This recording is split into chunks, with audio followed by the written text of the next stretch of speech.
आज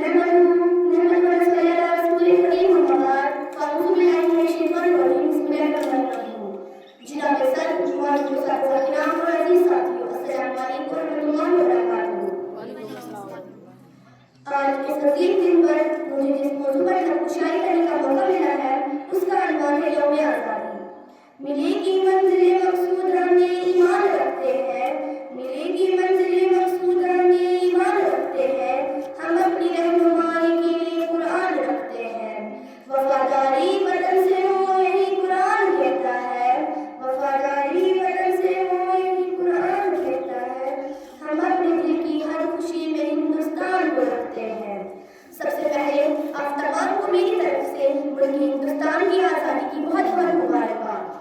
जनाब सर, ये वही आज़ादी का दिन है जिसको हासिल करने के लिए हमारे आबा व अजदाद ने बहुत सी मुश्किलात और मसाइल का सामना किया। ये वही आज़ादी का दिन है जिसको हासिल करने के लिए हमारे आबा व अजदाद ने बहुत सी कुर्बानी को पेश किया।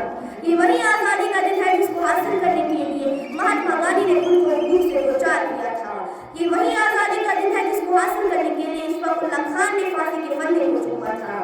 जब भगत सिंह को फांसी के फंदे में चढ़ाया गया था तो भगत सिंह ने अपनी जुबान से अल्फाज निकाले थे, अब भी जिसका खून न खोला वो खून नहीं पानी है, जो देश के काम न आया वो उसकी बेकार जवानी है।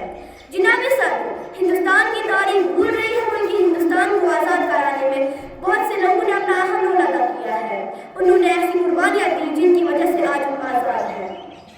न पूछो कौम से कीमत वफा की, न पूछो कौम से कीमत वफा की, कब्रें भी गवाह है उनके जज्बे वफा की, जिन्होंने हंसते हंसते जान लुटा दी, जिन्होंने हंसते हंसते जान लुटा दी, आज़ादी की वो सुबह हमें यूं दिला दी। जनाब सर, अगर हम बहादुर शाह जफर की बात करें, जब 1857 ईस्वी की जंग में बहादुर शाह जफर को कारतूसी के पीछे धकेला गया तो अंग्रेजों ने कहा था, दम न मेरे दम नहीं अब खैर मांगो जान की, ऐ जफर ठंडी हुई शमशेर हिंदुस्तान की।